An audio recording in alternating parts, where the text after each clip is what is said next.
In last class, we have studied about oxidation and reduction. Okay, oxidation and reduction. Somehow, I will today discuss about oxidation and reduction on the basis of electronic concept. That in case of oxidation, there will be loss of electron. Okay, loss of electron. And for reduction, what? Gain of electron. ये मैंने पिछले class में बताया था, लेकिन चूंकि last हो रहा था इसलिए हो सकता है कि हड़बड़ी में उतना नहीं क्लियर हुआ हो। एक एग्जांपल मैं लूंगा, ज्यादा इस पर डिस्कशन नहीं करूंगा, सिर्फ आपका जो एक डिफिनेशन दिया हुआ है कि कोई भी रिएक्शन आप देख रहे हैं तो वो ऑक्सीडेशन रिडक्शन दोनों है और साइमल्टेनियसली दोनों होता है, इसलिए हम लोग सारे रिएक्शन को रिडॉक्स कह सकते हैं। लेकिन मेरे व्यू से ऑलवेज कहना ठीक नहीं है, ऑलमोस्ट कहें तो ज्यादा बेहतर है। ओके, क्योंकि मैंने कहा भी था कि आपको एक सवाल मैं दूंगा जिसमें दोनों रिएक्शन नहीं हो रहा है। फिलहाल अभी हम लोग देखें वैसा जिसमें कि दोनों हो रहा है। We are starting mainly redox reaction. Redox reaction where this RED means reduction, okay, and this ox means oxidation. तो यहाँ पर मैं देखूंगा, एक एग्जांपल लूंगा रिएक्शन का। जैसे सोडियम क्लोराइड, ये अगर फॉर्मेशन होता है तो फॉर्मेशन का तरीका है सोडियम प्लस क्लोरीन, ये हम लोग पहले से भी पढ़ रहे हैं, विल गिव सोडियम क्लोराइड। जहां तक बैलेंस की बात है तो कर लिया जाए बैलेंस। यहाँ क्लोरीन 2 है तो यहाँ मैंने 2 लगा दिया, सोडियम यहाँ 2 हो गया, हाँ Na पे भी लगा दिया मैंने।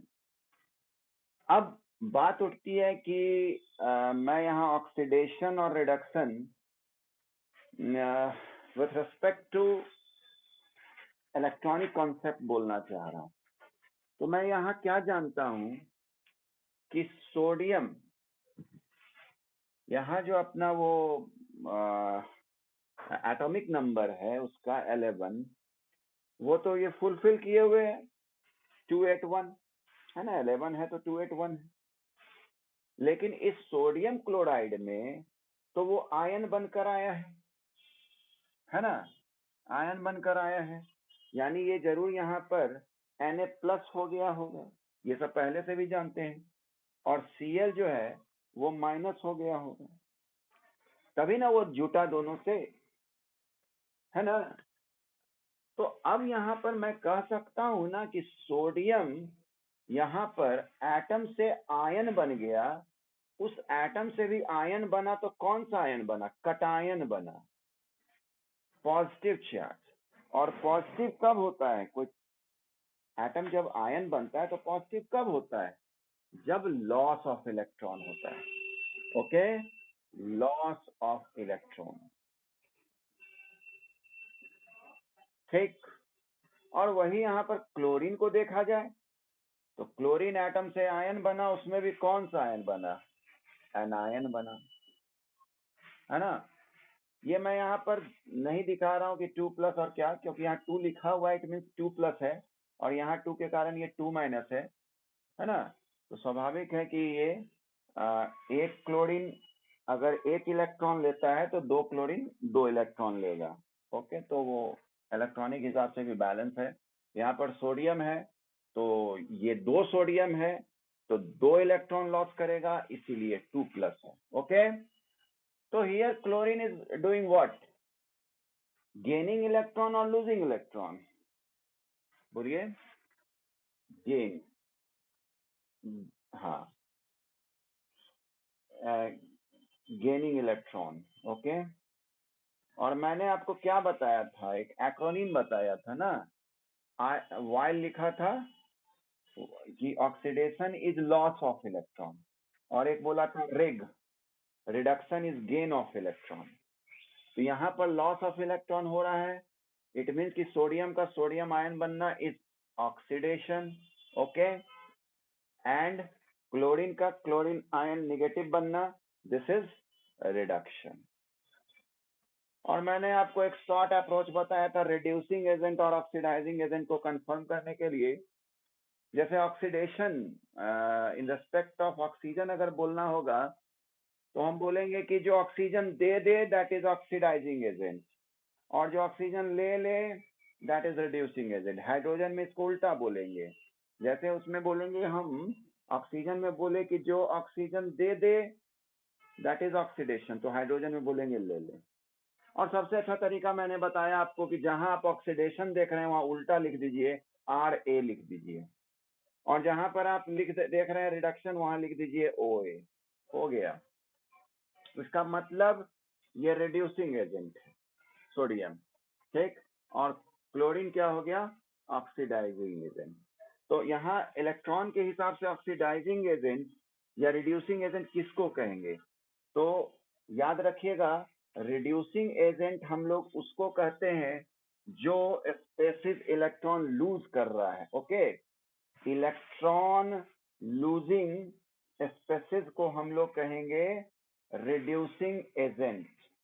तो यहाँ पर कौन लॉस कर रहा है, सोडियम ने लॉस कर रहा है, इसलिए it will be reducing agent. और ऑक्सीडाइजिंग एजेंट किसको कहेंगे, जो एक्सेप्ट कर रहा है। ऑक्सीडाइजिंग एजेंट यानी इलेक्ट्रॉन एक्सेप्टिंग क्या, स्पेसिस इज ऑक्सीडाइजिंग एजेंट। धीरज कुमार हाथ उठाए हुए हैं, क्यों भाई? कुछ बात है क्या धीरज?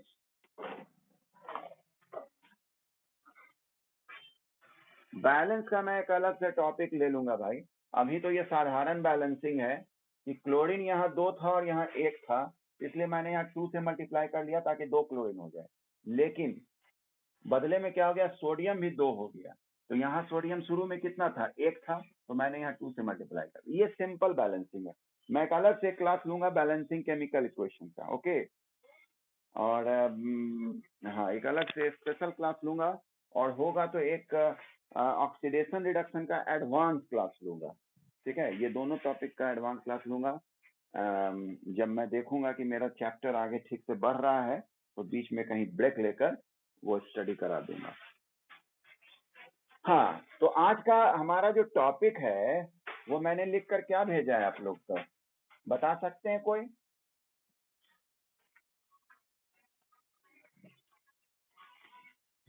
वेरी गुड, बहुत अच्छा।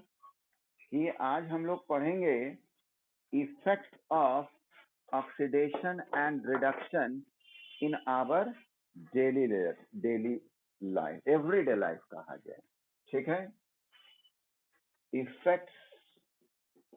Effects of oxidation and reduction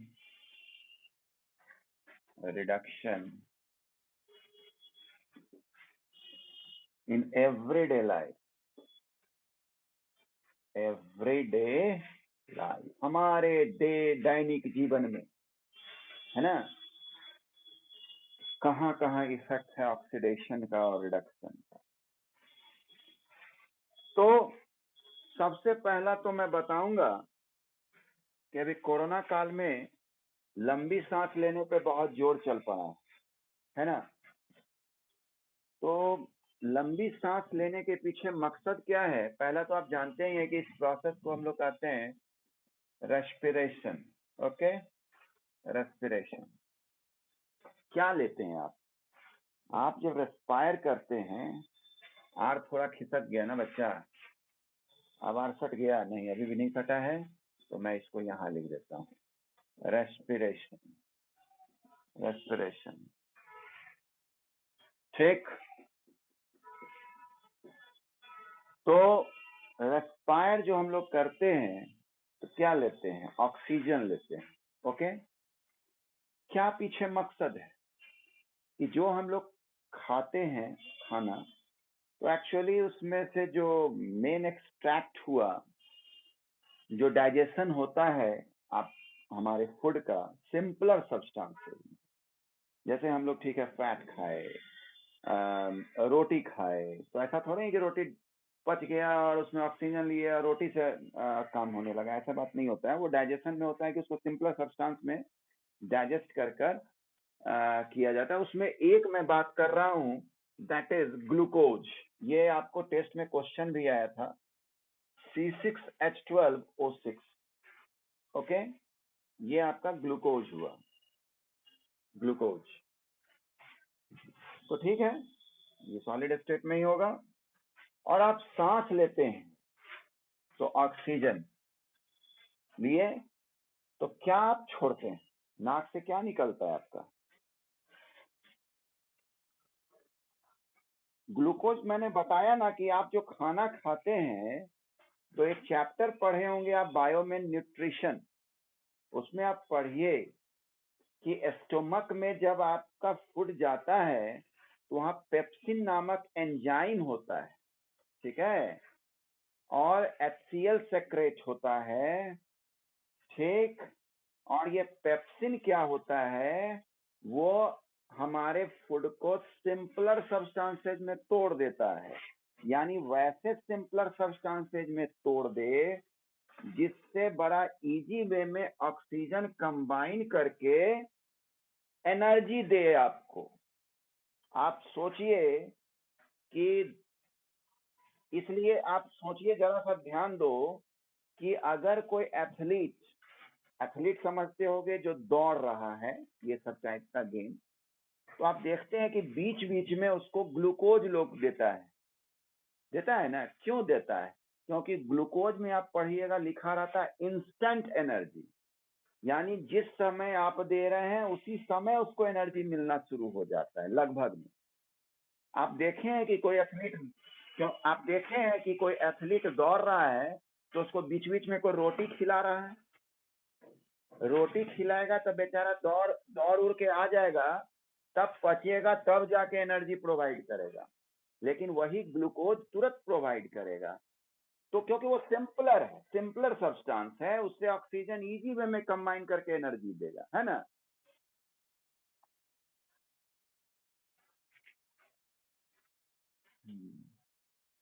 हाँ, तो यहाँ पर CO2 निकला, और थोड़ा सा आप देखते हैं कि सांस जो निकलता है तो थोड़ा आपको मॉइस्चर टाइप का लगता ही है ना।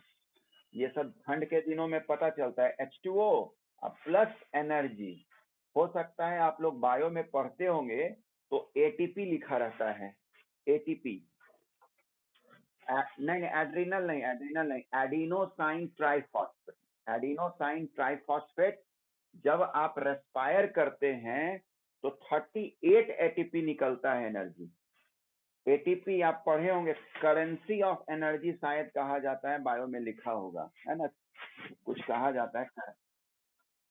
नहीं, माइटोकॉन्ड्रिया को तो power house of the cell कहते हैं बच्चा। मैं यहाँ करेंसी कह रहा हूँ, सिक्का मैं कह रहा हूँ, मेरी बात सुनो। सिक्का, करेंसी मैं कह रहा हूँ, दैट इज ATP। और पावर हाउस तो पावर हाउस माइटोकॉन्ड्रिया को कहा जा रहा है, मैं ATP की बात कर रहा हूँ, एडिनोसाइन ट्राइफॉस्फेट। खैर, और यहाँ पर हमें वो मतलब नहीं है, तो हम यहाँ एवरीडे लाइफ में सांस लेते हैं भाई, लेते हैं। और आपके एग्जाम में इसको बैलेंस करने आया था, तो ये भी बैलेंस सिंपल है, कोई खास नहीं है। जैसे सीधा सा यहाँ पर एक हमको विलन ऐसा जो दिख रहा है, वो है ऑक्सीडेशन हुआ ना भाई, रेस्पिरेशन ऑक्सीजन कब।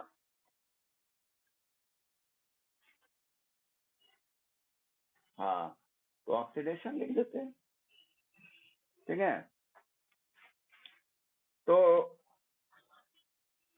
हाँ, बहुत अच्छा लिखा, एनर्जी इवॉल्व हो रहा है, एक्सोथर्मिक रिएक्शन, ठीक है। अब रिगार्डिंग क्या पूछा जा रहा है रिएक्शन में, ये भी तो सवाल होता है कि आप पूछ क्या रहे हैं। एक्सोथर्मिक एंडोथर्मिक पूछना चाह रहे हैं कि ऑक्सीडेशन पूछना चाह रहे हैं कि रेस्पिरेशन हो रहा है, ये पूछना चाह रहे हैं, है ना। तो यहाँ पर अगर मैं बैलेंस इसको करूं तो बैलेंस करने के लिए आप देखें कि यहाँ आपका हाइड्रोजन है 12, ऑक्सीजन है 6, है ना। तो कैसे बैलेंस होगा भाई? तो बैलेंस का तो एक अलग 6 ऑक्सीजन में लगा देंगे। चलिए ठीक है, तो 6 अगर CO2 में, चलो CO2 में लगा दिए, ठीक ही है, ठीक ही है। CO2 में भी लगाए तो 6 2 जा 12, 6 2 जा 12, 6 2 जा 12, 6 2 जा 12, ओके, है ना। और कितना है यहाँ पर?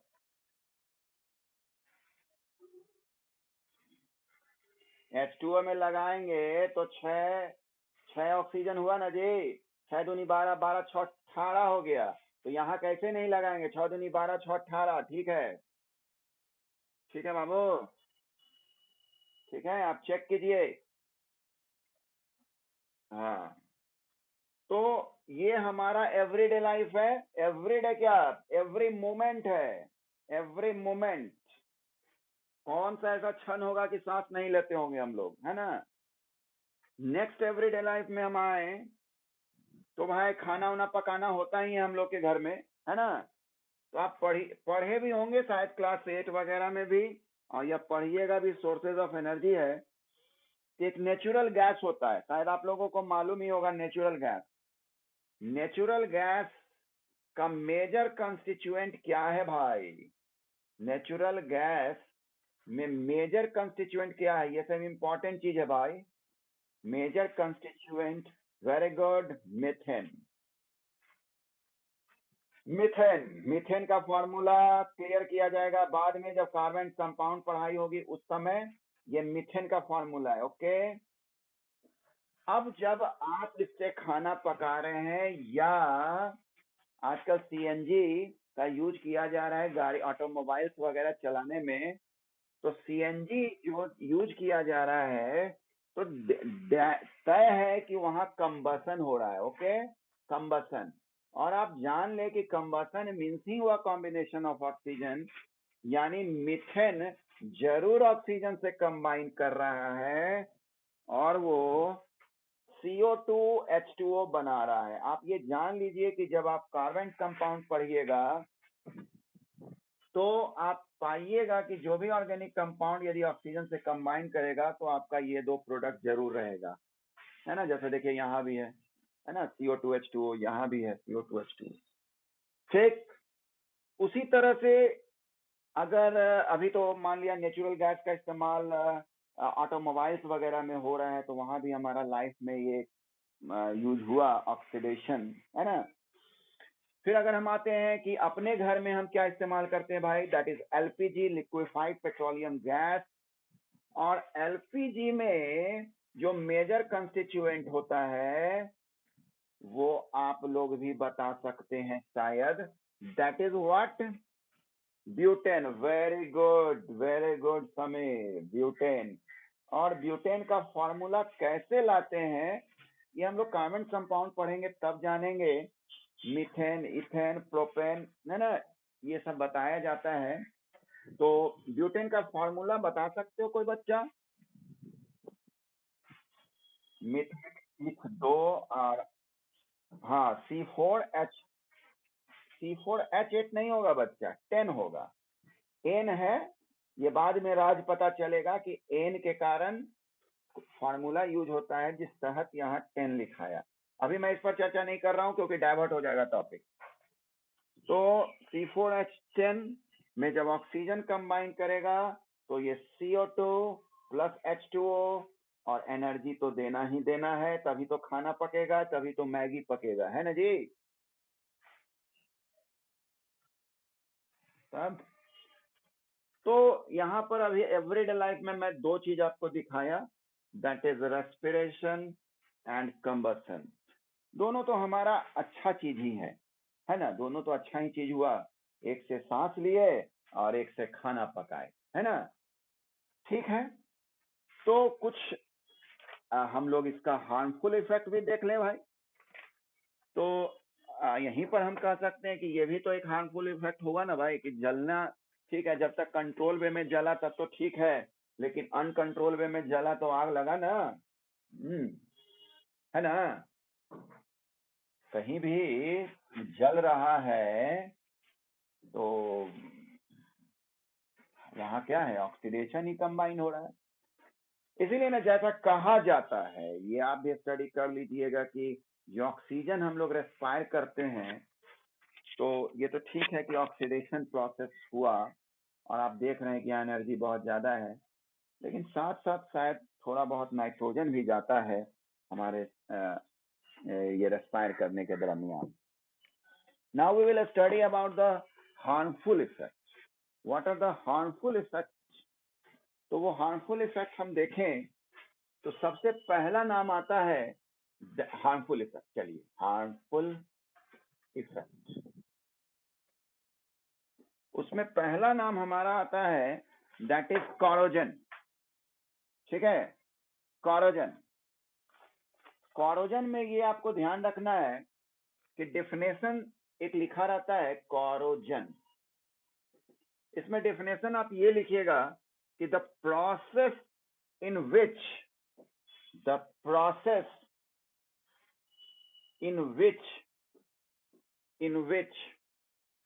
ठीक है, सरफेस ऑफ क्या कहने, metallic object, surface of objects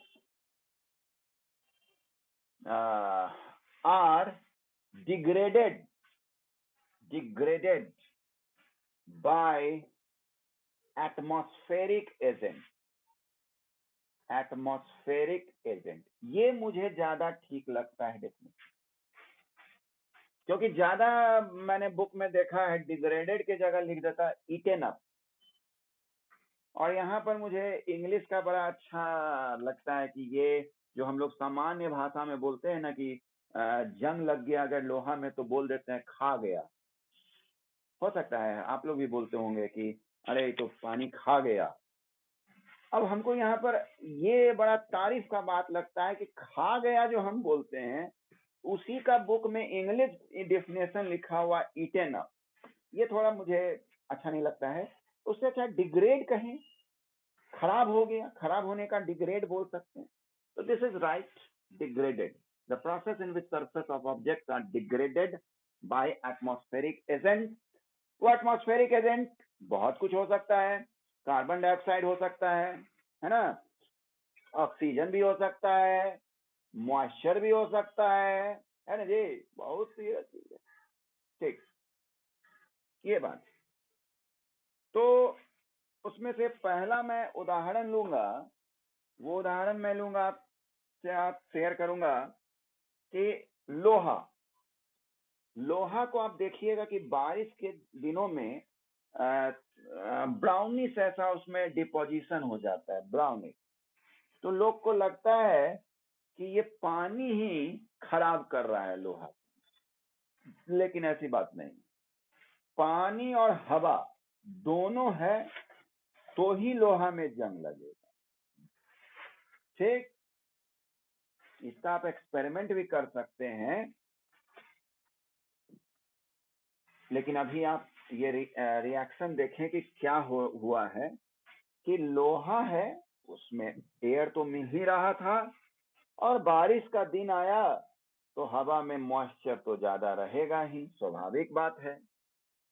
तो आप जो ब्राउन कलर का डिपोजिशन देखते हैं, एक्चुअली वो आयरन ऑक्साइड होता है। ठीक है बच्चा, आयरन ऑक्साइड यही ब्राउन कलर का होता है, और इसी को हम लोग रस्ट कहते हैं, रस्ट। लोहा पे जो आपका ये ऑक्सीडेशन प्रोसेस हो रहा है, उसका हम लोग नाम स्पेशल एक दे दिए हैं, रस्टिंग।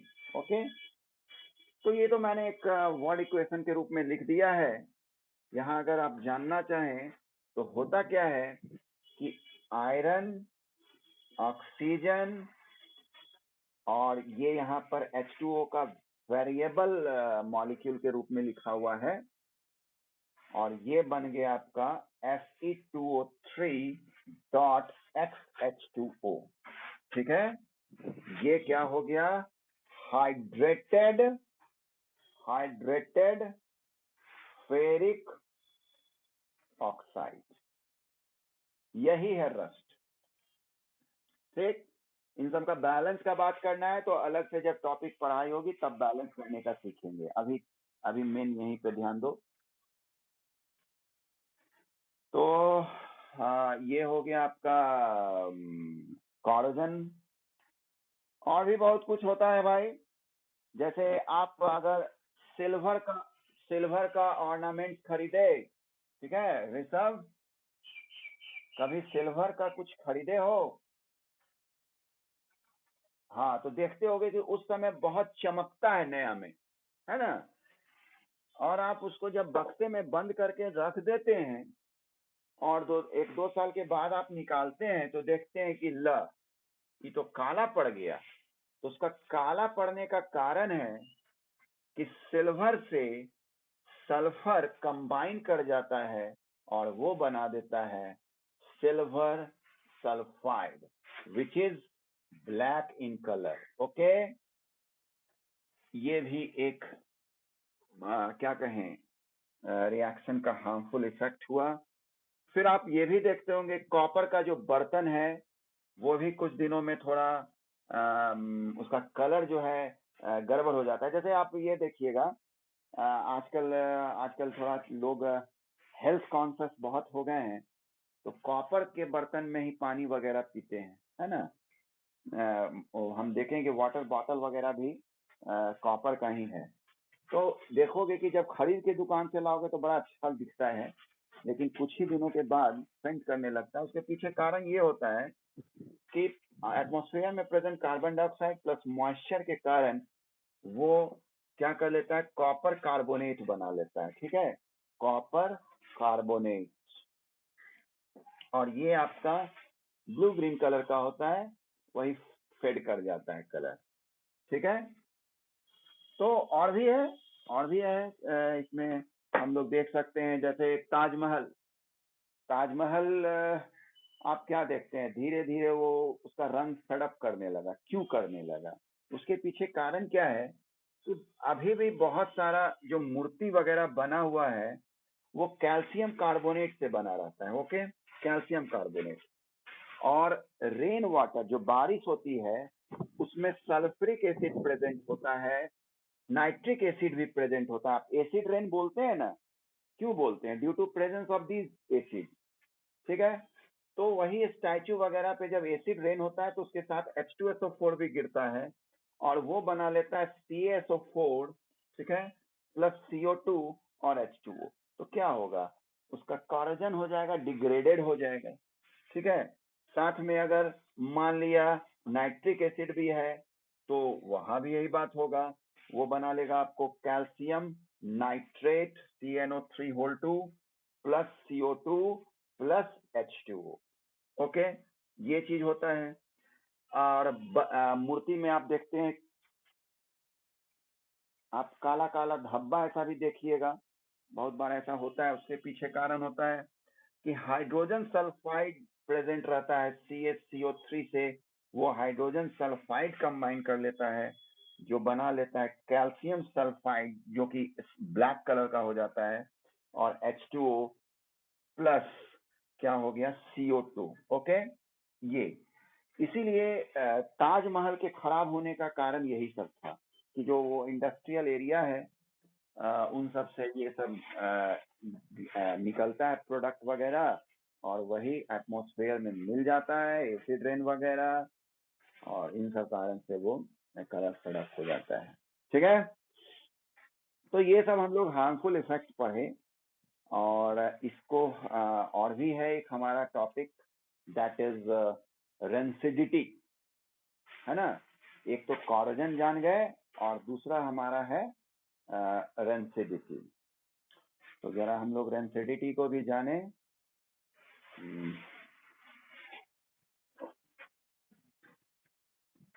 रेंसिडिटी, ये जो ऑयली फूड होता है ना, जैसे चिप्स वगैरह जो पैकिंग किया रहता है, उन सब का है ये रैंसिडिटी। कभी कभी देखते होंगे कि बहुत दिन पुराना पैकेट रह